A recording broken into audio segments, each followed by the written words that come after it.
कुछ लोग हिंदू धर्म के ठेकेदार हो गए। मुझे याद है 91 में जब राम जन्मभूमि का आंदोलन चल रहा था तो उस समय हम लोगों को भी सफाई देनी पड़ती थी। तमाम आपके हिंदू भक्त राम भक्त गए जेलों में, स्कूलों को जेल बना दिया गया।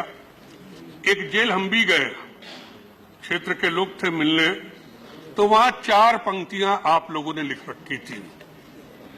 समाजवादी पार्टी नेता के इस बयान को इससे आगे हम आपको सुना नहीं सकते, क्योंकि नरेश अग्रवाल ने जो कहा उसी ने राज्यसभा में बुधवार को बवाल मचा दिया। दरअसल नरेश अग्रवाल 1991 में राम जन्मभूमि आंदोलन के वक्त की बात कर रहे थे और इसी सिलसिले में उन्होंने कहा कि उन्होंने ये पंक्तियां एक जेल की दीवार पर पढ़ी थी, लेकिन जैसे ही उन्होंने इन पंक्तियों को दोहराया वहां मौजूद बाकी नेताओं ने हंगामा शुरू कर दिया। तो मुझे जनता में सफाई देने के लिए, जनता में बीजेपी के कुछ ठेकेदार थे जो अपने को बीजेपी या विश्व हिंदू परिषद या तमाम नाम, वो ये कहते थे कि जो हमारा सर्टिफिकेट लेके नहीं आएगा वो हिंदू नहीं है। ये भी परिस्थिति देश में पैदा हो। उस समय जब ये अभियान चल रहा था, मुलायम सिंह जी की सरकार थी, हम उस समय कांग्रेस में थे। तमाम आपके हिंदू भक्त राम भक्त गए जेलों में, स्कूलों को जेल बना दिया गया। एक जेल हम भी गए, क्षेत्र के लोग थे मिलने, तो वहां 4 पंक्तियां आप लोगों ने लिख रखी थी कि विस्की में विष्णु बसे, विस्की में विष्णु बसे, रम में श्री राम, जिनमें माता जानकी और ठर्रे में हनुमान, सियावल रामचंद्र की। No, I cannot. 4 line in Ram भक्तों ने लिख रखी।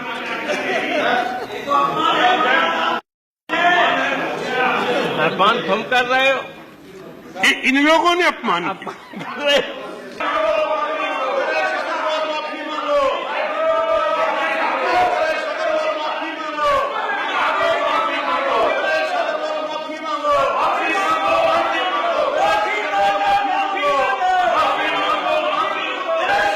उनके द्वारा सुनाई गई इन पंक्तियों पर सदन में हंगामा खड़ा हो गया। बीजेपी के सदस्य उनसे माफी की मांग करने लगे। श्री राम का अपमान नहीं सहेगा हिंदुस्तान के नारे लगाए गए। बीजेपी के वरिष्ठ नेता अरुण जेटली ने तो कहा कि सदन के बाहर ऐसी भाषा के लिए आप पर FIR हो सकता था। Probably you were busy speaking to one of the members. You have not heard the gravity of what he has said. He has linked up each of the Hindu gods with a brand of alcohol. That is the statement which he had made. If he had made this statement outside this house, he was liable for prosecution. You would be liable for prosecution if you had made it outside. And then to take it in this manner, do you have the audacity of repeating this in relation to any other religious denomination? Would you ever do this?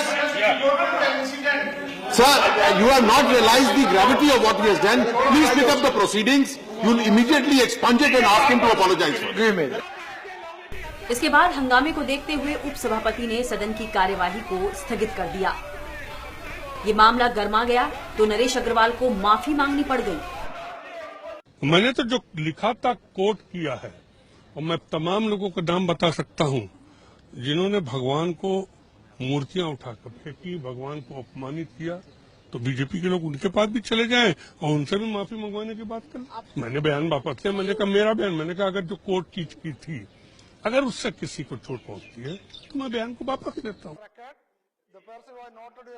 Naresh Agarwal के खेद प्रकट करने के बाद सदन में शोरगुल थम गया और कार्यवाही सुचारू तौर पर चलने लगी। Video desk, Amar Ujala TV, नई दिल्ली।